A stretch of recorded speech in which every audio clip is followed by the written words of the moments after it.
I'm James Swartz, managing attorney at Swartz & Swartz. So unfortunately, traumatic brain injuries, or TBIs, are very common in children, especially young children. And in fact, almost 3/4 of those injuries are caused by what we might consider common household products. A recent study determined what many of those products are, and in fact, we find them very often around our homes, our offices, and schools. So they include things like furniture, stairways, beds, bicycles, and other common household items, which again, we either see or use every day, and certainly our children with us use every day. So what causes a TBI, or traumatic brain injury?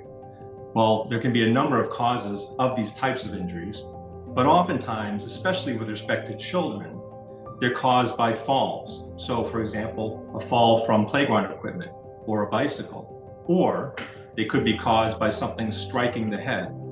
So anything that, again, leads to a blunt force trauma or injury of some sort to the head. A recent study determined some of the common types of products that have led to the largest percentages of injuries with respect to TBIs, traumatic brain injuries. Those categories of products include, for example, home furnishings, recreational products, and even toys. Significantly, the largest number of TBIs with respect to infants and children up to 4 years of age include beds.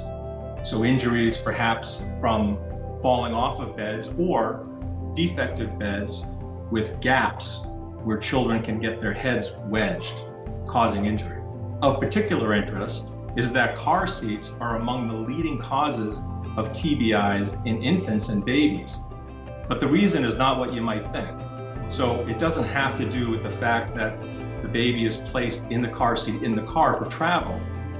Most of those instances have to do actually with the fact that car seats, especially nowadays, are portable and can be carried and might be placed, for example, on top of a table or a desk. Those situations can lead to falls, which then can lead to serious head injuries. So what are some strategies that you can employ at your home to try to prevent injuries like this? Well, certainly removing tripping hazards, improving lighting, and making sure you have the proper safety devices around the home to prevent injuries to young children.